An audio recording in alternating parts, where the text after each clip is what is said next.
Are we filming? Yes, we are.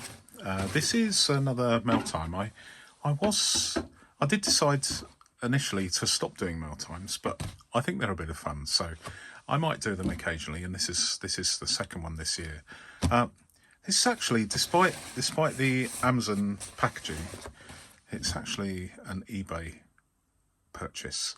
But it caused confusion for the courier because of the parcel. But anyway, we are where we are, and this is kind of, I would say this is okay. This packing, it's a lot better than many online parcels I receive. So fair dues. Obviously, we've got to see whether there's any damage.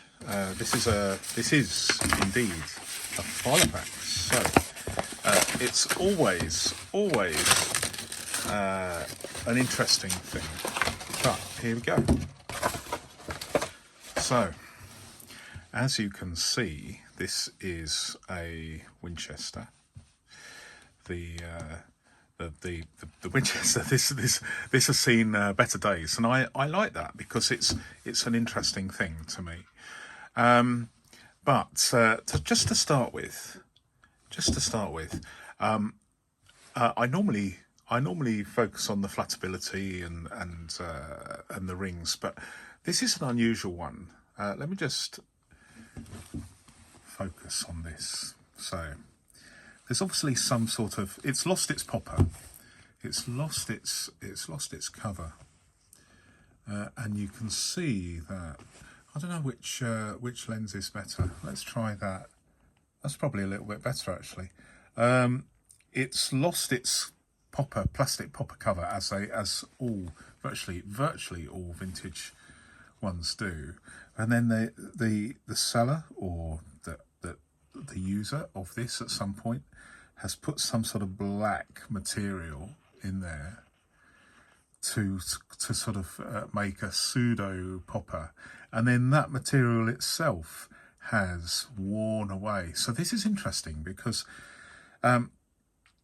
it's actually been used. It's actually been used quite a lot, shall we say? It's been used in Anglia, maybe that too. And the popper is so weak that it's hardly there. But it's not an issue. Not an issue for me. But what have we got here? Well, it's obviously very worn, and I quite like that. So I think we're going to do a flatability test, don't you? Just to start with. Well, I would say, although not every vintage binder of this age, this era, has good flatability. This one has, but I'm going to take out some of these. Well, I'm going to take out all the. I'm going to take out all the inserts to start with, so that we can see what we're dealing with here. Always fascinating to get inserts in a used binder. You never know what you might find. But here we go. I mean, it is well stuffed, isn't it? And this isn't a 7/8 ring binder. This isn't a 5/4, which is, I guess, the equivalent of 30mm. This is the big one. This is the big one. But before we do that, let's close them a sec and see what the flatability is like. Now that is what I like to see. Now, notwithstanding, I appreciate not everybody likes all this wear and tear. You know, to me, this is nice. I do like a well-used Filofax, and this is very well used. Look at the state of this. Look, it's even starting to split there. But is it a functional thing? Would I use this? Yes, I would. Let's have a look at the rings. Yeah, I would say they're perfect. And let me just let's have a listen to this. I know it's not not easy because of the limitations of a microphone and an iPhone. But let's have a listen to this.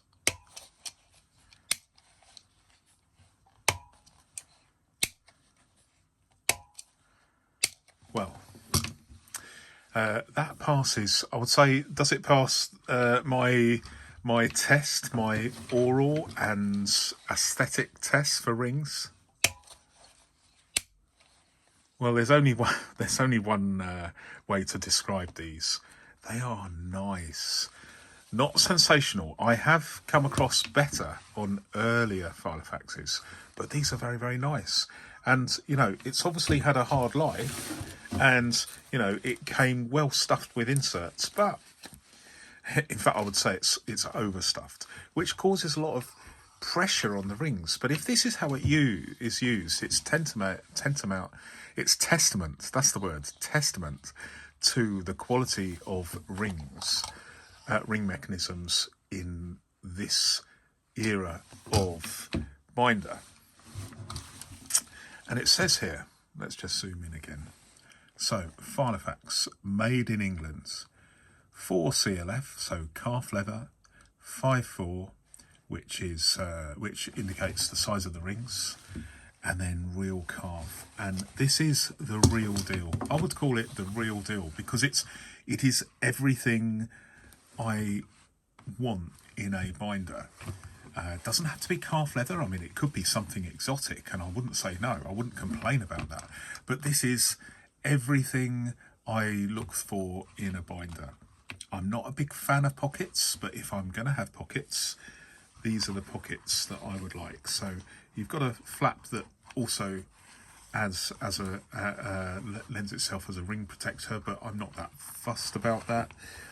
You've got pockets that are reasonably nice. These aren't. I prefer the Gloucester, to be honest, but these are okay. And then we do have on the other side, and this is something that you don't really get on many modern binders. You get a gusted pocket, which allows you to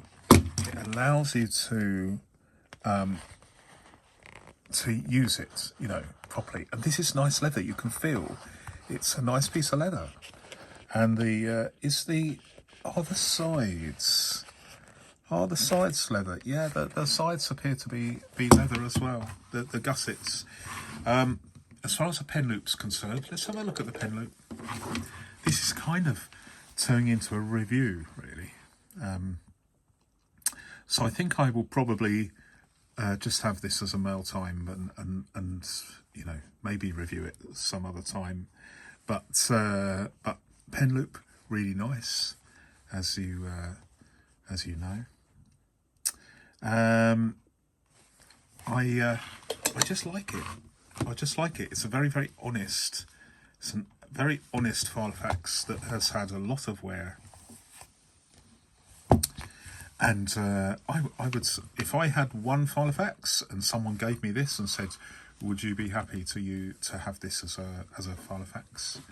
And just the one, I would say, yeah, that's absolutely fine. It works, it functions, it's got a nice feel, it's got nice leather, and you know, it may be, you know, getting on for 50 years old, half a century old, and you can tell that it's been used. It's been used till the pips squeak, and yet here we are with something that's taken an absolute hammering through its life, and yet it actually is. It probably has. Well, I know it has. It has better flatability than it did when it was new. Someone has taken the trouble, almost as if they had a premonition. Let's use it and use it and use it, because the next owner will like to see that we've worn it in, we've broken it in, so it has good flatability.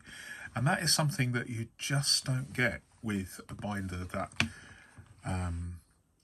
is in sort of as new condition, where the leather is very, very stiff.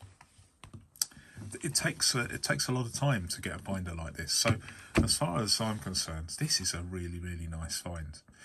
But let's not talk about the actual binders so much, even though I have. Let's have a look at these.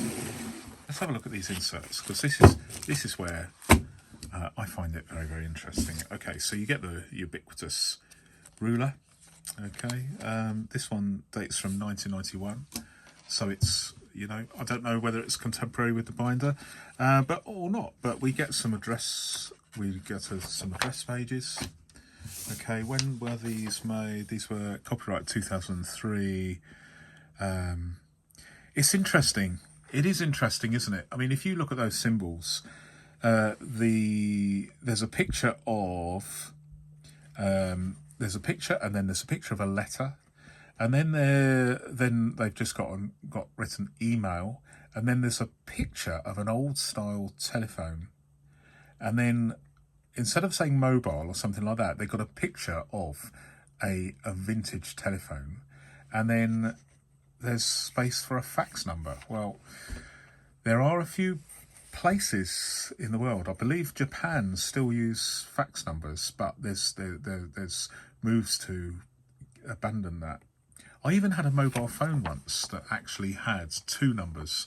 One, my mobile number, and secondly, my fax number, which at the time was very, very useful, but I stopped using that about 30 years ago. We've got the ubiquitous Filofax A to Z A to Z dividers in really, really nice condition. They look almost pristine. Sadly, they're only, well, not necessarily sadly, because some people do not have room for a set of 26 dividers, and they're no longer made by Filofax anyway. But this is a set of 13 A to Z dividers. Very nice.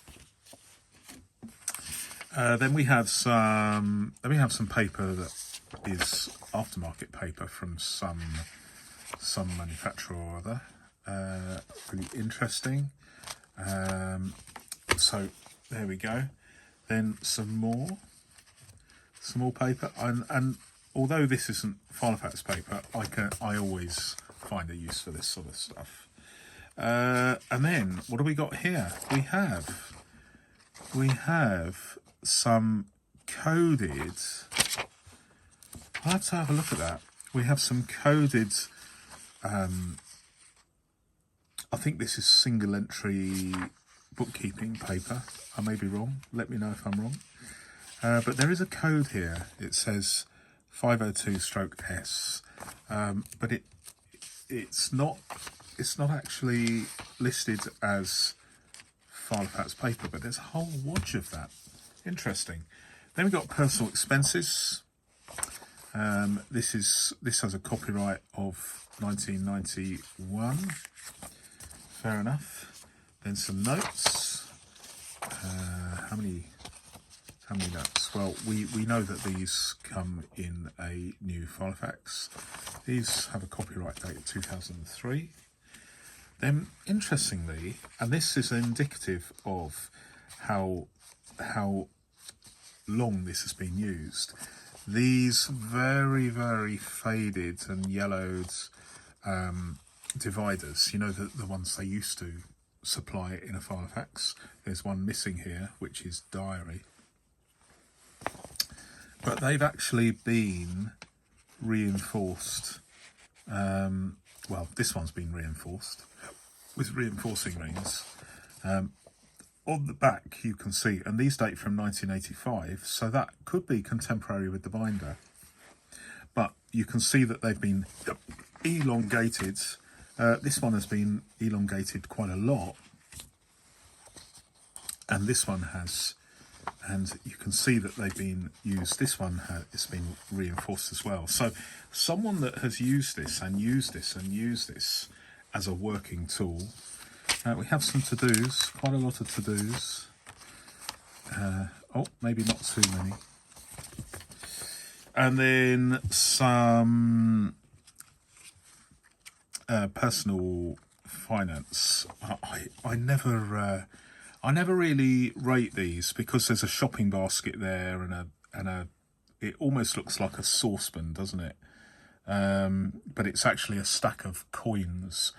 I just think this design is poor, because why don't it'd be a lot easier to just write there and write there. Anyway, I'll get off my high horse. And then we have.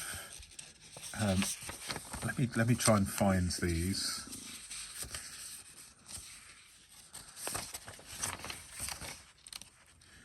Right, we have some internet pages. So I guess, we have some the www, which we know that is no longer needed, and then at, I suppose, use that.